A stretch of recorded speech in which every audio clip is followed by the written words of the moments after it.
My sister falsely accused me, leading to my imprisonment for years, and now that I've been released, I will repay everything I went through in the same coin.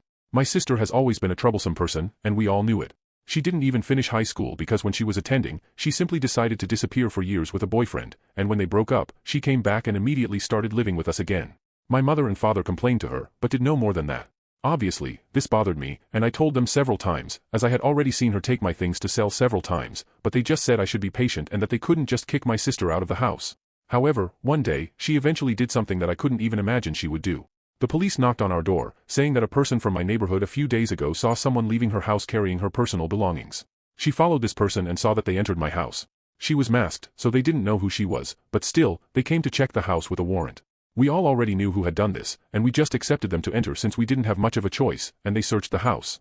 They went into my sister's room, and incredibly found nothing, but to my surprise, when they removed one of the layers of my bed, they found several objects that matched the description of the objects in the report, so they took me to jail. When I looked at my sister, I already knew it was she who was hiding everything there while I didn't see, and despite that, she didn't seem repentant, and she even seemed to be smiling.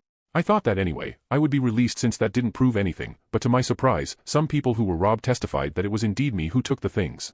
Maybe they did this out of anger and wanting someone to be arrested, maybe they did this because I have the same height as my sister and could have been confused, I don't know, but in the end, I was convicted.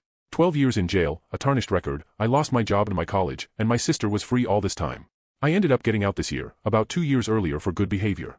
I never forgave my sister or my parents, as after a while, they didn't even believe that I was innocent, even knowing my sister's personality. When I returned home, she was still living there, and since I didn't have a job or savings, I knew I would have to stay there too for a long time living with that person, but I had also decided that I wouldn't let her get away with it. I knew my sister wouldn't hide what she did because she thought that now that I had served my sentence, she couldn't be arrested for it anymore, so when my parents left, I went straight to talk to her.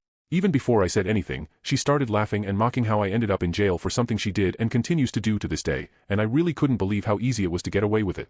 She even said that I should be careful because if I got distracted, she would hide her things in my bed again, and I would be arrested again. However, what she didn't count on was that all this time I was recording everything secretly. I knew she would give herself up, I knew she wasn't ashamed of what she did. On the same day, I talked to a lawyer about it, and he agreed to represent me, earning 20% of what I would win. I know this is more than usual, but I didn't have much choice. Not only will I sue her for falsely accusing me, but I will also reveal to the court that she admits to continuing to do these things. I will also, logically, sue the government for being unjustly imprisoned for so many years. I know I will make a lot of money in the end, but honestly, I just want justice because I know no amount of money in the world will recover the time I lost during all those years in prison for something I didn't do. The court notification will arrive tomorrow, and I am eager to see her face when I show that I recorded everything she said. You can now check if there's a part 2 by pressing share and more.